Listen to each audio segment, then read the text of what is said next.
அனைவருக்குமே வணக்கம். சற்று முன் கிடைத்திருக்கக்கூடிய ஒரு மிக மிக முக்கியமான செய்தி ஒன்று வெளியாகி உள்ளது.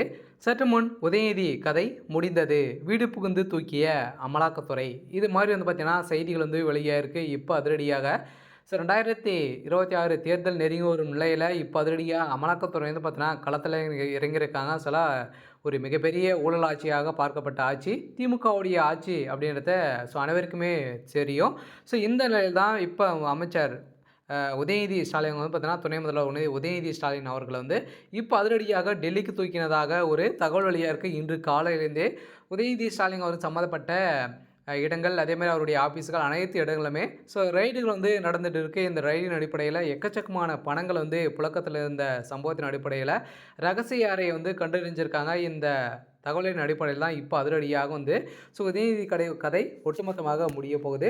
இதை பற்றி இந்த வீடியோவில் நம்ம முழுமையாக பார்க்கலாம். அதுக்கு முன்னாடி நம்மளுடைய சேனலுக்கு இப்போ தான் நீங்கள் முதல் முறையாக வந்திருக்கீங்க அப்படின்னா மறக்காமல் நம்மளுடைய சேனலை சப்ஸ்கிரைப் பண்ணி சப்போர்ட் பண்ணுங்கள்.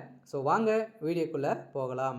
பார்த்தீங்கன்னா உதயநிதி ஸ்டாலின் அனைவருக்குமே தெரியும். பார்த்தீங்கன்னா எந்த ஒரு அரசியல் அனுபவமும் இல்லாத துணை முதல்வராக டைரெக்டாக ஆயிருக்காரு. இந்த எல்லா திமுகவுக்குள்ளே உட்கட்சிக்குள்ளே ஒரு நிறைய மோதல்கள் சலசலப்புகளும் ஏற்பட்டது.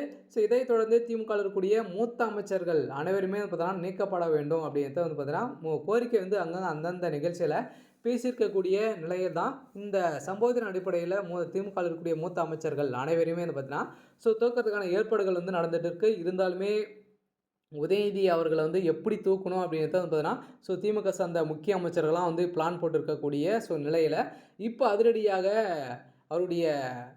அவர் மீது பார்த்தீங்கன்னா புகார் எழுந்திருக்கக்கூடிய நிலையில் இந்த புகாரின் அடிப்படையில் அமலாக்கத்துறை அதிரடியாக களத்தில் இறங்கியிருக்காங்க. உதயநிதிக்கு சம்மந்தப்பட்ட அனைத்து வீடுகளுமே, அதேமாதிரி கேரளாவில் இருக்கக்கூடிய கொச்சியில் இருக்கக்கூடிய பண்ணை வீட்டிலும் பார்த்தீங்கன்னா அவருடைய ரைடுகள் தொடங்கியிருக்காங்க.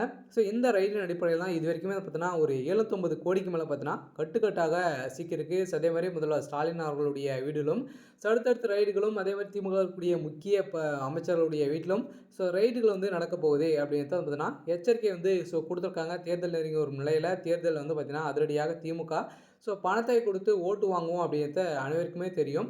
இந்த நிலையில் தான் இப்போ அதிரடியாகவும் பார்த்தீங்கன்னா திமுக சேர்ந்த அனைத்து முக்கிய புள்ளிகளுடைய வீட்டிலும் ரைடுகள் நடக்குது. இந்த ரைடின் அடிப்படையில் தான் இப்போ உதயநிதி முதல் முறையாக மாட்டியிருக்காரு. இப்போ 4வது ஆட்களாகவே மாறியிருக்கார் இல்லையா.